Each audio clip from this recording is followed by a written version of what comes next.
A Tala Fou I Tala Fou o le radio Samoa mai Ausetalia.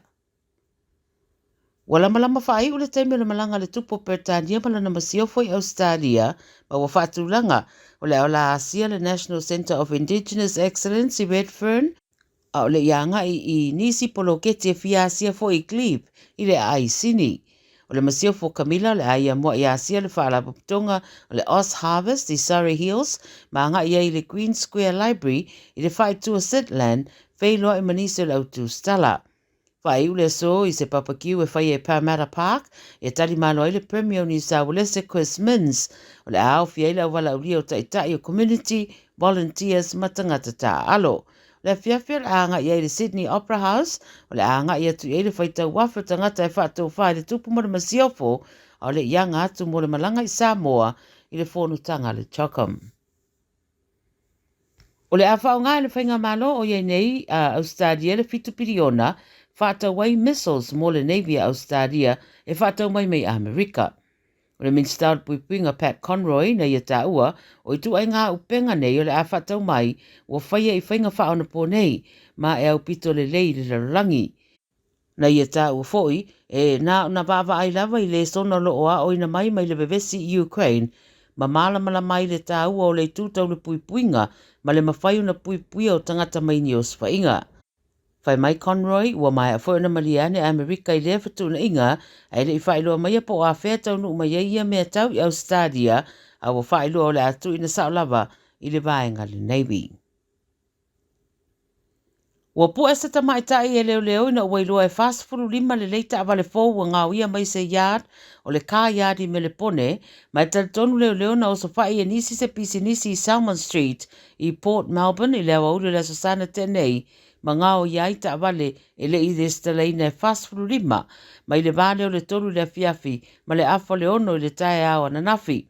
Wa toe maua isi ta avale e tolu I mga ala la latane, ma wa pue nai ma le tamaita e whasfuru tausanga mai Broadmeadows e iei ono so tanga ni mta upu. O le leina le Crime Stoppers wa whautua mai leo leo e le leo na wala watu iai, pe a si la fieni whamtalanga e tusa o le mata upu.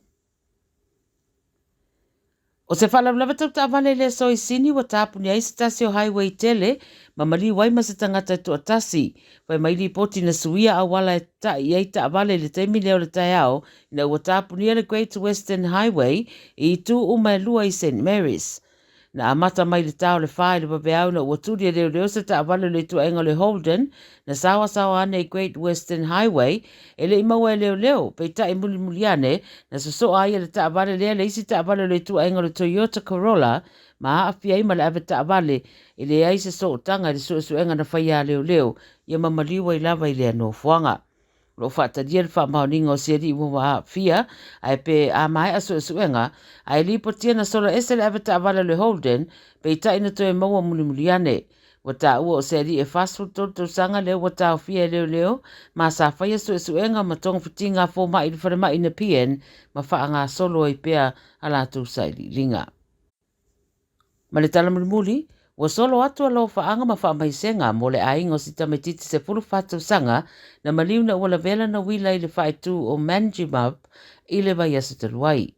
O le tinalu tametiti na ia whailua I le ma whaina ngalo si anatama e mana tua pea le alo whangia e tangata e meise le community o lo lātou no fuai. Mo le maula tina e tele uoa si anatama ma I lua le au tua tele o tangata I le loto alofa ma le fia. Whātau sanga taluaina me ia neilo lātou ai ngai Manjimab, ai le masania I lea whae tū. Na taalo isi ana tama I le ausoka a le Dean Mill, ma amata masania I nis tangata. Ta wera tina e ofo I le tele o le maua lo whaanga, ma whe au wha malosi mai tangata I le masania ai. E meise o nei tamaiti e o ane ma mea ai, ma tu I luma o na whaitatoa. Whaafitai a fo I le tina le fsosoani a fo mai sa whea ngai matong putinga, ma wofo ina fo I kidney so si tametiti ua afia, e fesosoani ai I nisi tangata se to lua sa mana o mia lea fesosoani. Tala ia le radio Samoa mai Ausetalia, mo le nei fo I aso.